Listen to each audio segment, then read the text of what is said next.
SC ST vigilance monitoring committee సమావేశం MRO రాము ఆధ్వర్యంలో జరిగింది.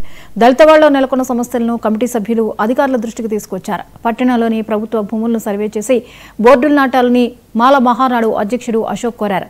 చెరువుల దురాక్రమణపై సంబంధిత అధికారులు దృష్టి సారించాలని కోరారు. మృతదేహాలను పోడ్చడానికి ఇచ్చిన స్థలంలో నీటి నిల్వ కారణంగా ఇబ్బంది పడుతున్నట్లు కమిటీ సభ్యులు రాజు ఆరోపించారు. అంత్యక్రియలకు అనువైన స్థలం ఏర్పాటు చేయాలని ఎంఆర్ఓను రాజు ప్రాధాయపడుతూ కోరారు.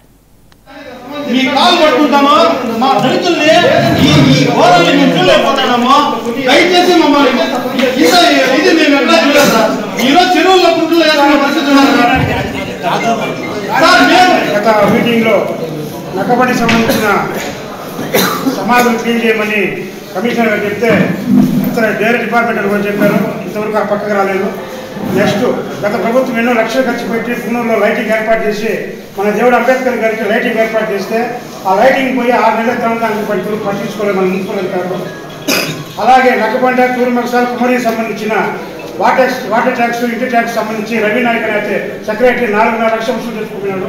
ఆ డబ్బులు మున్సిపాలిటీ జమ చేయకపోగా ఇప్పుడు వాళ్ళ మీదకే గడపాలు ఎత్తుకొని మున్సిపల్ అధికారులు వచ్చి పన్ను కట్టలేదని దాడి చేస్తున్నారు. మీ డిపార్ట్మెంట్ 4.5 లక్షలు వసూలు చేసుకోవచ్చు రికార్డ్ చేయలేదు. మా వాళ్ళకి ఇక్కడ మళ్ళీ కూర్చొని మాట్లాడుకుంటాను. మా ఇంట్లో అయితే ఇంకేం పని చేసినా అర్థం కాదు. నక్కబాండలో గత నెలలో సమాధి క్లీన్ చేయమని చెప్తే ఎందుకు క్లీన్ చేయలేదు. తెలంగాణ 4 గంటలకు వస్తే మా మున్సిపల్ సిబ్బంది అంతా అన్ని ఇల్లు కూడా క్లీన్ చేస్తారు. అందరూ సమాధి క్లీన్ చేయించుకుంటారు. మా సమాధిని క్లీన్ చేస్తా ఎందుకు చేయరు? గత నెలని చెప్పినాం. ఇప్పుడు మీరు రాసుకున్నాం అలా ఉన్నట్టు మా సమస్యలు పట్టించుకోండి చెప్పేసి అసలు మీటింగ్ చేయలేదు. మీరు పని పడవకు వచ్చి టైం వేస్ట్ చేస్తారు. సమస్యలు తీర్చేటట్లయితే రండి, లేకపోతే రావద్దండి. 4.5 లక్షలు వసూలు చేసుకున్నారు ఇంటి పనులు ఎందుకు అది యాక్షన్ తీసుకోవాలి?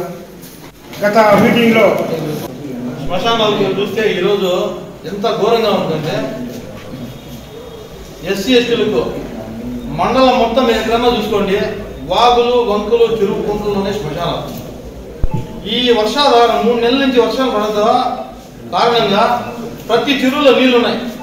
అదే తోలో నక్కబండలో మొన్న 11వ తారీఖు మా అక్క కొడుకు అబ్బాయి చనిపోవడం జరిగింది, కుమార్ అనేది.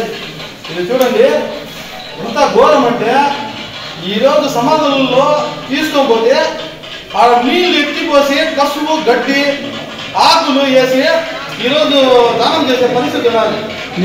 అంబేద్కర్ రాజ్యాంగంలో రాసిన చట్టాలను అమలు కాకపోతే మేము ఏం చేయాలి? ఈరోజు ఇంత దారుణమైన పరిస్థితి. నేనైతే ఎట్లా సార్ మీరు చూసుకోండి, అన్ని క్యాస్టులకి మంచి జాగాలో శ్మశానాలు ఉంటాయి. ఎస్సీలకి ఎస్టీలకు మాత్రమే ఎందుకు సార్